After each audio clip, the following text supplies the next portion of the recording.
بسم الله الرحمن الرحيم وصلى الله وسلم وبارك على سيدنا محمد وعلى آله وصحبه أجمعين. ربي اشرح لي صدري ويسر لي أمري واحلل عقدة من لساني يفقه قولي. سبحانك لا علم لنا إلا ما علمتنا إنك أنت العليم الحكيم. Seigneur, ouvre-moi ma poitrine et facilite ma mission. Aidez-nous à nos ma langue afin qu'ils comprennent mes paroles.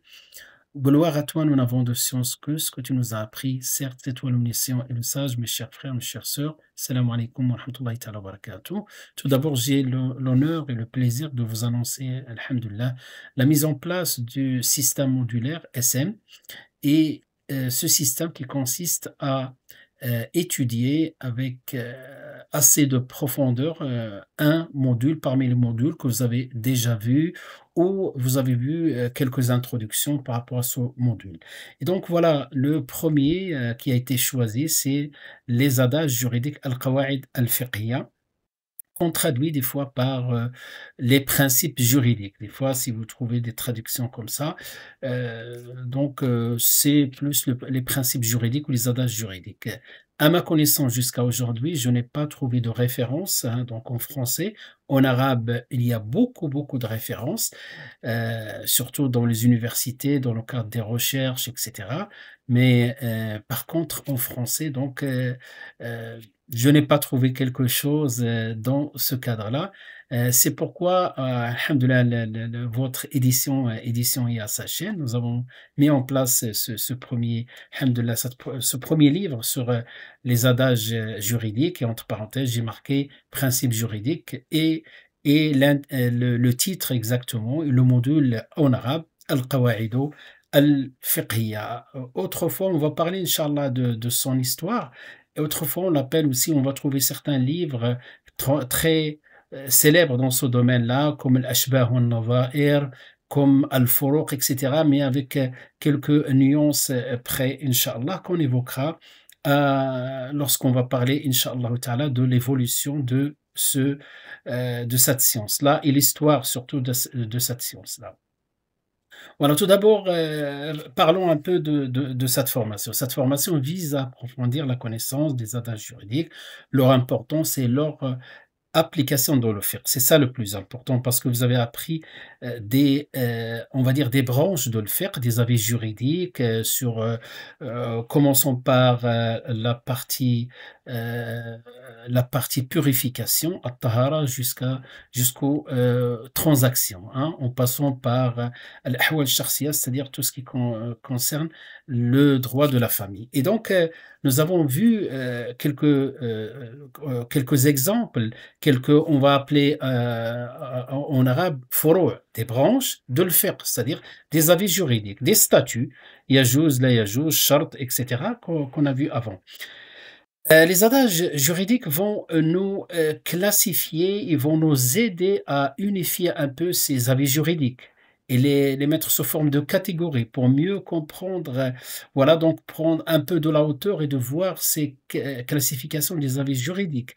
Et à partir de cette classification, on peut aussi, si j'ose dire, hein, classification, mais on va voir les choses peut-être différemment. Donc cette classification, ce regroupement des avis juridiques sous forme d'un adage, d'un adage juridique ou d'un principe général de fiqh, à partir de ce principe, on va voir comment on peut réutiliser ce principe pour des nouveaux cas, surtout par rapport à notre contexte. Donc, il permet aussi aux étudiants de développer des compétences, hein, donc compétences pour étudier ces principes dans les résolutions, surtout des nouvelles questions juridiques. Et c'est pour cela, je mets entre parenthèses, qu'on va mettre en place, Inch'Allah, des applications. On va essayer de faire des applications. Vous allez voir qu'il va y avoir aussi des quiz pour voir un peu l'état d'avancement par rapport à ce qu'on a étudié. Donc, la durée conseillée, c'est 4 mois. Essayez de vous organiser dans 4 mois. Pourquoi? Parce que dans l'agenda, je n'ai pas mis de planning, mais vous allez avoir des cours enregistrés et vous allez avoir les flyers avec, ou plutôt pas les flyers, les slides. Vous allez avoir le livre avec, Inch'Allah, le livre que j'ai montré au début. Et vous allez avoir voilà, l'enregistrement. MP3, MP4, hein, comme ça vous allez pouvoir suivre et avec ça, comme on a dit, les slides et donc à partir de là, vous allez travailler de manière autonome. Donc après chaque cours, donc les enregistrements vont être des enregistrements assez, courts, de 20 à 30 minutes par cours et après vous avez des quiz. Donc on va voir donc, les possibilités de faire ces quiz 1, 2, voire jusqu'à 3 fois. Pardon. Ensuite, nous allons organiser, Inch'Allah, au fur et à mesure, des rencontres via Zoom ou en présentiel dans votre institut pour parler des questions, les points à développer, les choses qui manquent, etc. Voilà donc par rapport à c'est-à-dire la description de la formation de manière générale.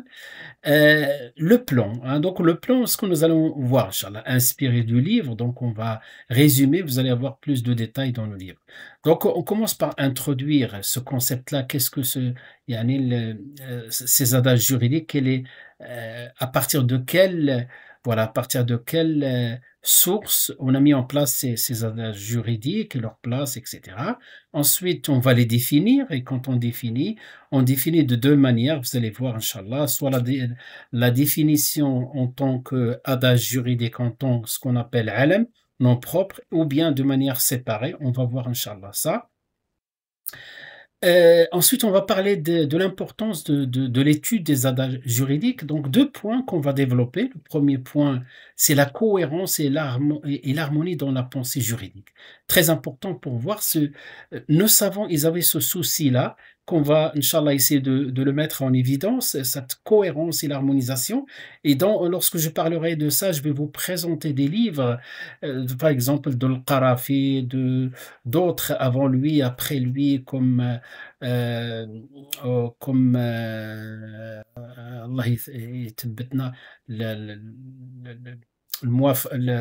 y a le muwafaqat aussi, mais c'est pas dans ce cadre-là. Je cherche l'autre de Suyuti, pardon, voilà, de Suyuti. Ensuite, on va parler des avantages juridiques. Vous allez voir que les avantages sont, une fois qu'on a compris le concept, hein, c'est ça le but, dans un premier temps, de comprendre le concept, ce que c'est les avantages juridiques. Euh, et une fois qu'on a compris, on va voir voilà donc les avantages. Les types d'adages, parce que quand on parle d'adages, il y a plusieurs catégories. Vous avez les adages juridiques qui concernent le fiqh, et nous avons même d'autres catégories qui concernent autre chose, comme le usul. On va faire la- le parallèle entre le qawaïd al-usuliyya et le qawaïd al-fiqhiyya. Que veut dire le qawaïd al-usuliyya? Le qawaïd al-usuliyya, ce sont des règles générales de usul fiqh, comme ce qu'on a vu lorsqu'on a étudié usul fiqh, la règle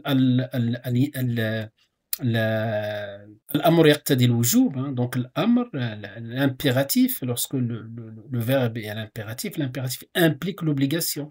Et à partir de ce principe-là, à partir de cette règle-là, les fuqaha déduisent, bien sûr, j'ai pas nuancé, ça c'est l'avis de la majorité, qu'il n'y a rien voilà, qui contredit cette règle-là, sinon il y a tout un détail. Ça c'est les usul, donc ça c'est le usul, les fondements du droit musulman, usul al-fiqh.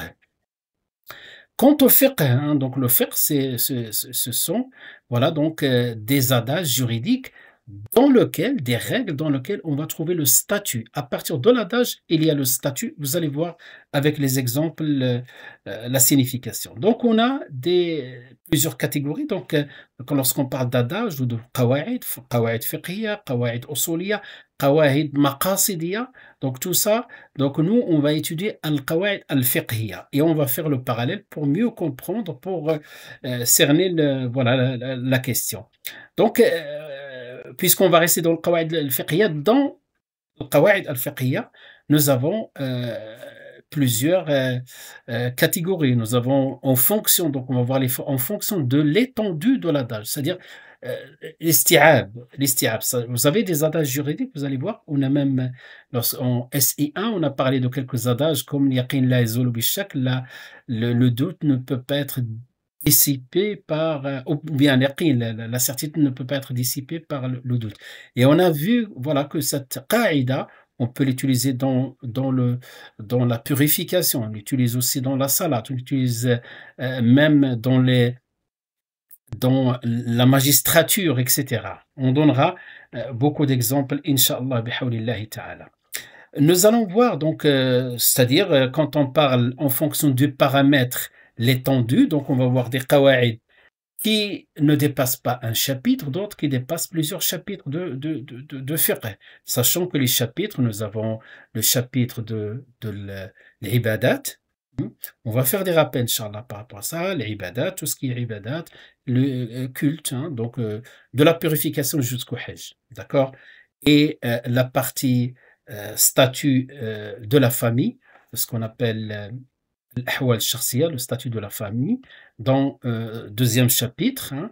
Donc des fois on trouve l'adage et voilà, qui va aller au-delà de droit cultuel vers le droit des affaires, hein, donc en passant par le droit de la famille, les affaires, c'est-à-dire le bouillon. On a vu tous ces chapitres. En fonction de l'accord ou le désaccord, et ça c'est important, ça va nous aider à comprendre aussi, ça va nous donner une idée sur les écoles, parce que des fois on a des adages dans lesquels il y a divergence. Pas les adages principaux, pas les 5 adages les plus importants, les plus connus que je vais citer juste après. Donc, mais des adages, des fois, on va trouver des adages dans lesquels il y a des accords entre les écoles. Et ensuite, on va parler de dabit, on va parler de l'qaïda et dabit. Al-Qaïda, c'est l'adage, c'est la règle. Ad-Dabit aussi, c'est l'adage, mais qui concerne un seul chapitre de fiqh. Par exemple, Ad-Dabit qui concerne que la partie purification. Par exemple, on trouve Ayyuma ihabin dobir faqad tahur. Donc ça, c'est un Dabit. Là, le prophète Sassim dit yani chaque peau tannée est pure. Donc, il y a divergence par rapport à ça, bien sûr. Est-ce qu'il touche euh, tous les animaux ou pas? Donc, on parlera de ça plus tard. Mais Ad-Dabit, là, si vous avez remarqué, on parle de la purification. Donc, c'est pour cela qu'on l'appelle Dabit. Il ne va pas dans d'autres chapitres. Il est que dans le chapitre de la purification et de la consommation aussi, parce que tout ce qui n'est pas pur et n'est pas autorisé, sa consommation n'est pas autorisée. Donc après, on va parler des sources des adages juridiques, d'où il vient. Et c'est très important de comprendre parce qu'on a des adages qui viennent directement du Coran, de la Sunna, et leur statut est différent des adages qu'on va voir, Inch'Allah, qui viennent par ce qu'on appelle al-istiqra de l'fuqaha. L'istiqra, c'est-à-dire la méthode inductive. On va parler des histoires, pardon, de l'histoire des adages juridiques. Donc, trois voilà, donc, étapes, atwar, hein, trois atwar en arabe, tor, tawru an-nushu' at-takwin, c'est-à-dire la formation, la consolidation et la stabilisation. On va parler c'est très important de connaître ça pour mieux comprendre la portée des adages juridiques. Et ensuite, on va parler, Inch'Allah, on va étudier surtout les adages les plus importants, donc, ou ce qu'on appelle Al-Qawa'id al-Fiqhiyya al-Kubra. Donc, il est connu, il est de cette manière-là, Al-Qawa'id al-Fiqhiyya al-Kubra, dans lequel les écoles s'accordent. Donc, la première règle, c'est al-umur bi maqasidiha, les actes sont jugés selon leur intention. Donc, on va détailler, on va voir, on va expliquer la règle, on va expliquer, à chaque fois, on va utiliser la même méthode, le fondement, sur quoi il se base cette règle-là. Est-ce que c'est l'istiqra, est-ce que le Coran, est-ce que la Sunna, est-ce que l'ensemble de tout ça? Donc, quand on parle de fondement, c'est-à-dire l'origine.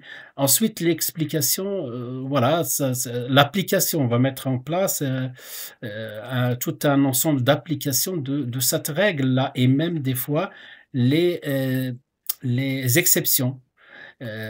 Ensuite, les adages corollaires. À partir de cet adage-là, puisque c'est un adage principal, donc il y a des adages plus spécifiques qui rentrent dans ce cadre-là de ce qu'on appelle les actes sont jugés selon leurs intentions. Voilà, on va employer souvent ce terme-là, les adages corollaires. Et à la fin, à chaque fois qu'on finit un adage, on va faire la cartographie de l'adage pour ce qu'il faut retenir et une carte pour, Inch'Allah, revenir à cette carte pour réviser, pour, pratiquer, Inch'Allah ta'ala. De la même manière, on va voir, la certitude, ne disparaît pas par le doute, où on a traduit ça en première année, on a dit: «La certitude ne peut pas être, n'est pas, dissipée par le doute». Et pour ce faire, nous avons besoin de définir ce on appelle les niveaux de perception mentale, et je vais le développer par rapport à ce qu'on a vu avant. Donc je vais, puisque alhamdoulilah vous avez des prérequis, on va les développer, et cetera. Donc la signification de l'adage, de la règle, de l'qaïda, les adages corollaires, et toujours on finit par cartographie.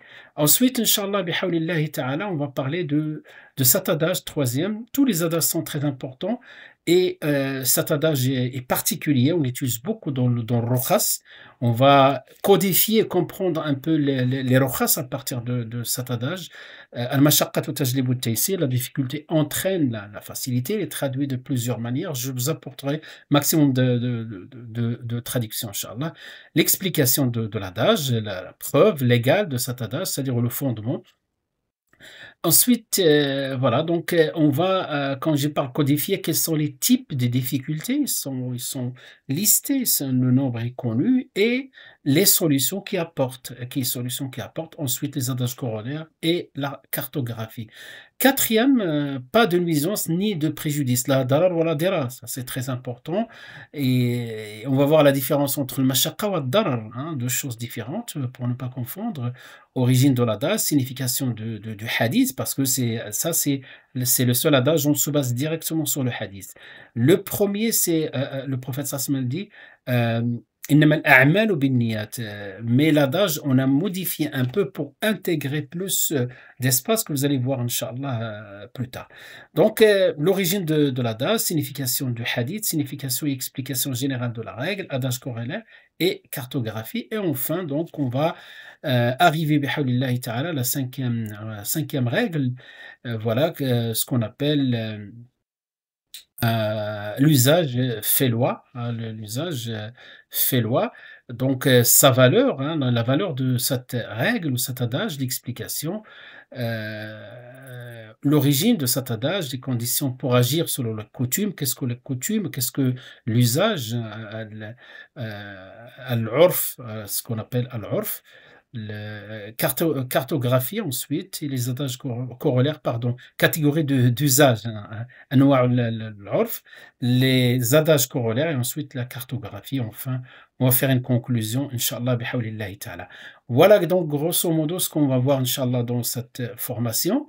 Donc, comme je vous ai dit, Inch'Allah, vous allez garder votre autonomie, et vous allez avoir tous les supports et les explications possibles, et je reste à votre disposition si vous avez des questions au fur et à mesure.